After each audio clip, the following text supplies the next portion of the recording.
Hello Honors Chemistry students, this is Mr. Spurk, and this is your Chapter 2, Section 2 notes on mixtures. We're first going to talk about classifying mixtures. So a mixture is a physical blend of two or more components, and these two components have varying compositions. There are two types of mixtures. There are heterogeneous mixtures and homogeneous mixtures. So heterogeneous mixture, this is where the substances are not uniformly mixed. So for example, you see here oil and water. That is not a uniform mixture. You can see two distinct layers. You see the oil, you see the water. They are not uniformly mixed. That is a heterogeneous mixture. On the right-hand side, we have the example of sand and water. Again, you can see two or more distinct layers. It is not uniformly mixed. This is heterogeneous.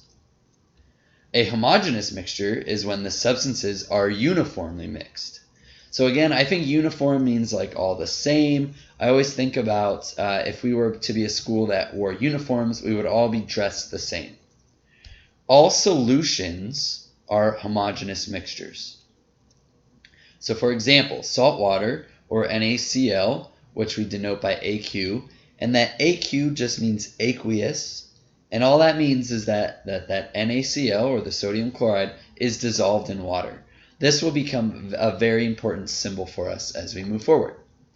But salt water, I'm sure we have all put salt into water at some point in our lives, and we know that as we stir it up, it all blends together. It is uniformly mixed. You cannot see the difference. It is a homogeneous mixture. So phase. A phase is a term used to describe any part of a sample with uniform composition and properties. So for example, a homogeneous mixture has a single phase, like the salt water. There is salt and there is water. We mix them together and all we see is one single phase. It's a homogeneous mixture. A heterogeneous mixture is when we have two or more phases or layers. So again, back to the oil and water. We can see the oil phase and the water phase.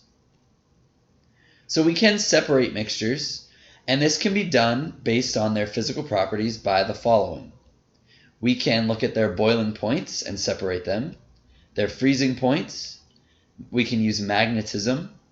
We can look at solubility. We can look at density. So density is important when it comes to things floating. So think about how wood floats on water. And particle size is another important one. So large particles versus smaller particles. So the first method we're going to talk about is filtration. Filtration separates a solid from a liquid using a filter.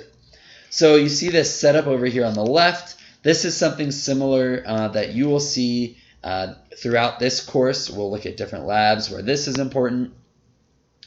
But you have done filtration many times. Anytime you've cooked pasta and you use a colander, you separate the solid noodles from the liquid water by pouring it through the filter. Coffee, to brew coffee, it's the same process. The water and the grounds need to mix, and then we separate the two. We filter them.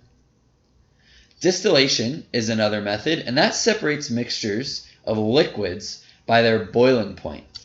So when we have two liquids mixed together that have two different boiling points, we can separate them by distillation. So if you see here in this round bottom flask, we have a mixture of acetone and water. Acetone has a much lower boiling point than water, so we want to heat the mixture, and the acetone is going to boil first, and then notice this is a closed system, so the acetone vapor will travel down this tube, and once it's in this water tube, it will cool, turning the acetone back into a liquid, and it will drip out. And then we will have pure acetone, and water will be left behind. So we can separate two liquids based on their boiling points. Evaporation is another one that you should be familiar with. This separates aqueous solutions. So again, an aqueous solution is when we have something dissolved in water. So for example, we have a salt solution here, and if we boil salt water, the water is going to evaporate, and the salt is going to be left behind once all that water has evaporated. So it leaves the salt or the solid behind in the evaporating dish.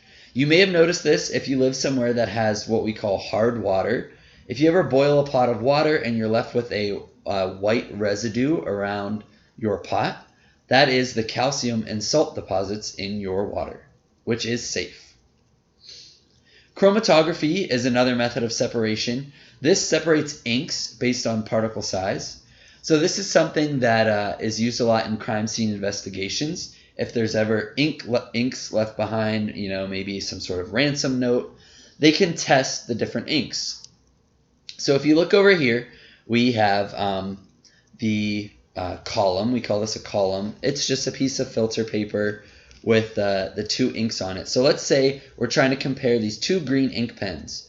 We make a dot for each ink, and then we have a solvent, typically an alcohol solution, and we get the paper wet. The alcohol is going to travel up the paper, and as it travels up the paper, it's going to deposit the other inks or the other components that make up the green dots. So as you see here, as this travels up, they both leave a blue dot in the same area. So that must mean that these green inks both use the same blue dye to make them. And then as they continue to travel, this one on the left here leaves a yellow spot here, but the one on the right leaves its yellow spot a little bit further. So these two yellows must be different. So we can tell that these two inks are not the same. As always, all the information on these slides has been acquired and adapted from Pearson Chemistry 2012 edition of the textbook, the resources CD, and pearsonchem.com. Have a great rest of your day.